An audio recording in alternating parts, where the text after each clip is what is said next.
નમસ્કાર, આપ જોઈ રહ્યા છો સ્પાર્ક ટુડે ન્યૂઝ। વડોદરામાં વધુ એક મહાકાય મગરે દહેશત ફેલાવી છે। મારેઠા ગામમાં 11 ફૂટનો લાંબો ખુખાર મગર ઘૂસી ગયો હતો। ભૂંડનું મારણ કરી મિજબાની માણતા મગરનો ખોફ ફેલાયો હતો। વિશ્વામિત્રી નદીમાંથી નીકળી રબારી વાસમાં મગર ઘૂસ્યો હતો। મહાકાય મગરને પાંજરે પૂરતા 3 કલાક લાગ્યા હતા। વન વિભાગે મહામુસીબતે મગરને રેસ્ક્યુ કર્યો હતો। કચેરીમાં પણ મગર બેકાબૂ બનતા ગભરાટ ફેલાયો હતો।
આજ રોજ સવારે અમારા એનજીઓ પર કોલ આવ્યો હતો કુલદીપભાઈનો કે અમારા વાડામાં મગર આવી ગયો છે ને એક ભૂંડને પકડી રાખેલું છે ને રબારી બાસ મારેઠા। ઠીક છે, ત્યારબાદ અમે ત્યાં જતા તપાસ કરતા મગરને જો ખરેખર એને ભૂંડને પકડી રાખ્યું હતું અને એ રહેણાંક વિસ્તારમાં જ હતો મગર। એના બાદ અમે લોકો એને સહી સલામત જોયો તો 12-13 ફૂટ મગર હતો।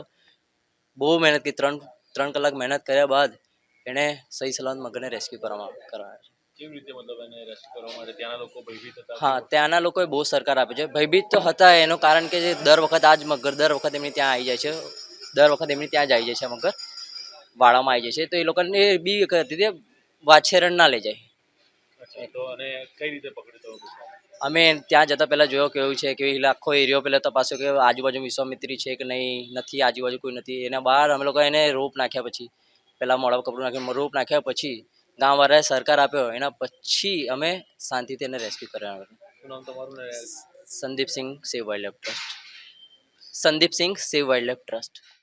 આજે અમને 12 વાગે સમાચાર મળતા, વડોદરા રેસ્ક્યુ ટીમને સમાચાર મળતા અમારો પૂરો સ્ટાફ મારેઠા ગામથી મગરનું રેસ્ક્યુ કરેલ છે અને ખૂબ જ તંદુરસ્ત હાલતમાં જોવા મળે છે।